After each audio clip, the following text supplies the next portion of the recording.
uma bolha de carros elétricos chineses, alguns investidores já estão vendendo as suas ações. E ninguém menos que o Warren Buffett zerou toda a sua posição na BYD, que é a principal montadora desse setor na China. E quanto mais a gente se debruça sobre o assunto, mais sinais aparecem de excessos, de uma indústria que foi inflada, de modelos de negócios insustentáveis, de práticas nada saudáveis, a ponto de um dos principais CEOs desse setor na China fazer um alerta bombástico. E é isso que eu quero mostrar para vocês nesse vídeo, até porque, ao contrário da bolha imobiliária, cujas consequências ficavam restritas à China, uma bolha automotiva repercute no mundo inteiro, inclusive no Brasil.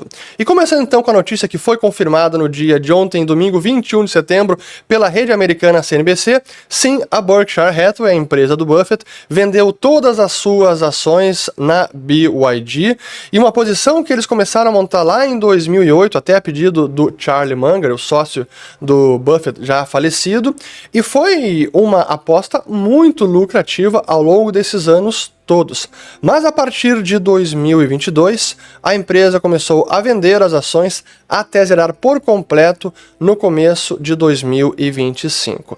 E a verdade é que o Buffett conseguiu surfar a onda da eletrificação da mobilidade, mas não apenas isso, também os subsídios e incentivos do Partido Comunista Chinês para esse setor. Apenas pela performance da ação é impressionante.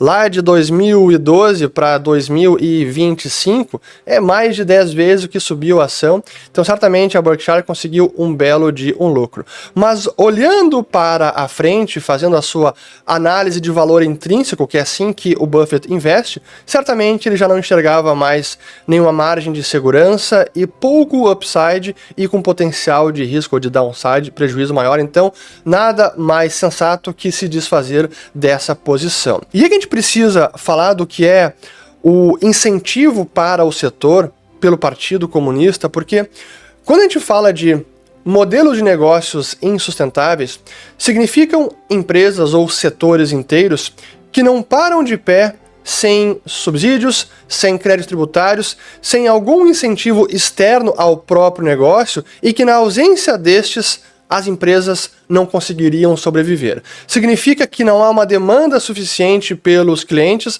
a ponto de justificar um negócio, ou então a demanda que existe não consegue gerar lucro para as operações, portanto a empresa por conta própria, pelas próprias pernas, não consegue parar de pé. Então há algum incentivo que distorce a demanda e turbina a demanda, fazendo com que seja uma demanda relativamente artificial, porque na ausência desses subsídios, ela seria menor ou inexistente. Não sabemos. O que a gente pode sim concluir é que o subsídio acaba distorcendo a real demanda e os fundamentos do setor como um todo.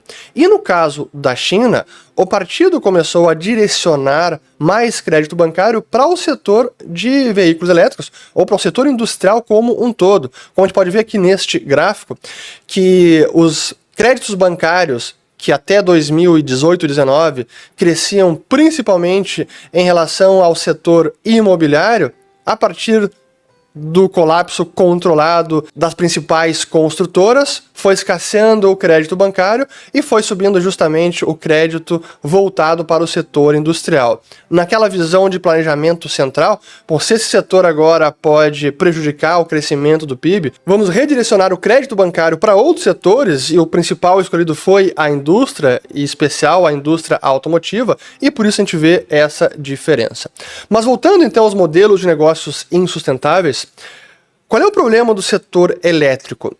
A gente vê que há subsídios dos dois lados, tanto para o consumidor, e isso são subsídios governamentais, por exemplo, incentivos tributários. No Brasil, vários estados, o IPVA é gratuito, então você está isento de IPVA se comprar um elétrico, e isso acontece também em vários países mundo afora. Então há um incentivo maior para o consumidor adquirir este produto. E também do lado da empresa, há incentivos diretos para as próprias empresas. Então há uma distorção dupla, tanto pelo lado da demanda, quanto pelo lado do custo ou do financiamento do negócio, com subsídios direcionados às montadoras. E falando de BYD, a gente pode ter uma noção da relevância desses subsídios no resultado final da empresa e que sim, tem um impacto importante. Nesse gráfico a gente pode observar pelas barras vermelhas no resultado trimestral não operacional, o que se refere a outros subsídios, e que nem são aqueles subsídios que existem também com a Tesla e outras empresas, de créditos tributários que já aparecem lá na parte das vendas. Isso está lá embaixo na rúbrica de outros subsídios, e que no caso da BYD, é o que a gente pode ver aqui, até colocar para 2024 inteiro, vejamos só, foi aqui 1,45 bilhão de dólares apenas no ano fiscal de 2024, e que nos resultados da empresa, no relatório anual, ele está descrito como pagamentos para atividades diárias. Nem tem uma descrição muito clara do que se refere esse subsídio, mas impacta a ponto de representar pouco menos de 1/4 do resultado total da empresa. Então, olhando o bottom line, lucro líquido, 1/4 é outros subsídios. Então, claro que isso tem um impacto relevante na operação, ajuda a financiar o setor.